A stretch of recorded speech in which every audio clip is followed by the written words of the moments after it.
And welcome back, and we will continue with our panelists. You know, one thing that strikes me, let's start with Kelly. One thing that strikes me is that the Kamala Harris pick for VP hasn't really shown a lot of excitement, hasn't ginned up the excitement that a lot of people thought that she would. Your thoughts on that? Oh, I would totally disagree with you. I definitely think she's drummed up a lot of excitement. You look on the day that they announced that she was going to be the VP, and the people that donated, it was off the chart. Absolutely. She is the first African-American woman VP. I mean, this is monumental. She is a true pioneer, and she will make a great VP. And Sebastian, by the way, you pronounce her name Kamala Harris. All right, well, we'll get to Sebastian in 1 second. But Amisha, I'm not sure. Look, I think she was a great... I actually we interviewed her on the show, and she's great. She's likable. I get it. She's centrist. I get it. But is that what the Democrats need? You need to put up some big numbers. You need to excite the base. Is she base excitement?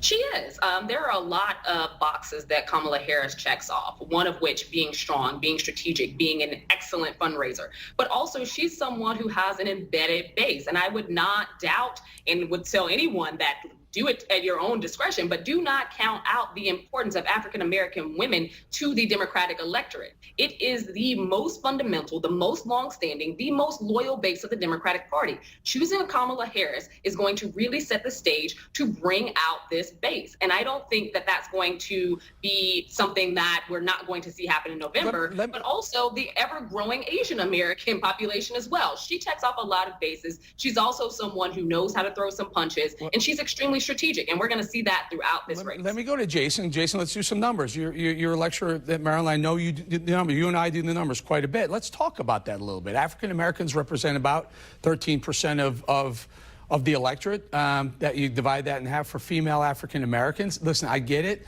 Biden wanted to choose a female of color.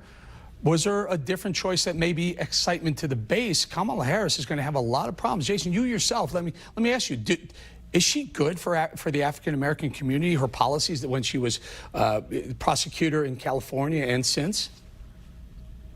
Well, I definitely think that she has issues in her past with criminal justice, but I think that she's learned a lot. She's grown from that, and she's in a different place as a politician today. I don't think that she excites all African-American women. I think there's a particular demographic that she excites. Educated African-American women are going to come out in force. They're really energized. Is that enough, Jason? What kind of numbers are though? You know, let's talk. Let's be honest here, right? So you do it. Do the math, okay? I love doing the math. I enjoy the math. So but does it move, Jason? Does it move the needle? Whoever the Democrat would have gotten that vote likely anyway. The difference between picking Kamala Harris and someone else for Democrats, is that enough to swing a vote? Well, I think in a race that's going to be as tight as this one, I think every vote counts. And if you are exciting enough of the base, then that's important. And I think the thing that we're talking about, you said African Americans are 13% of the population. You know, you split that in half for women. Now, at the same time, African Americans in certain states like Georgia, Florida, Virginia, they are much larger portions of the population in those very important states. Mm-hmm. And I think that can draw, that can be the difference in this election. And people get really excited and really behind this ticket of Joe Biden and Kamala Harris. Yeah, go ahead, Sebastian. You've heard three liberals, left-leaning people. Now, what do you say to those?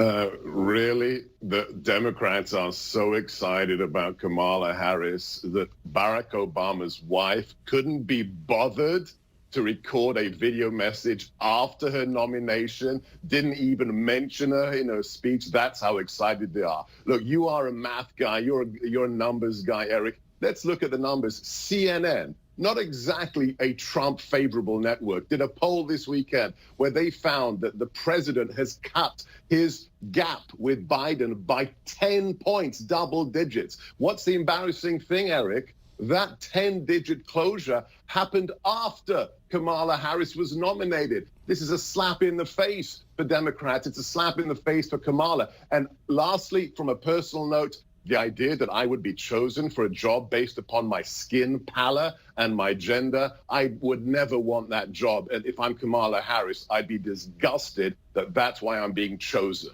All right, very quickly, Kelly, I only have about 20 seconds or so. Your thoughts? Sebastian's right. There's a CNN poll. Trump closed the gap by 10 points, down to 4. We always knew this election was going to be very close. And you know that when any type of poll, there's always a margin of error. But I know that people are going to come out and support Biden-Harris and vote in 2020, and we're going to have a new president. You got 10 seconds for me, Amisha? Absolutely. I definitely agree. We're going to see a new president in 2020. People are tired of Trump and his tricks and all the tweets. It's about time to actually get an adult in that office. 10 seconds, Jason. Yeah, I think that we'll see another president unless there is some, malfeasance going on. And I think that that's also very possible. All right, we're going to leave it right there. I say thank you to Kelly, Amisha, Sebastian, Jason. Thank you, everybody.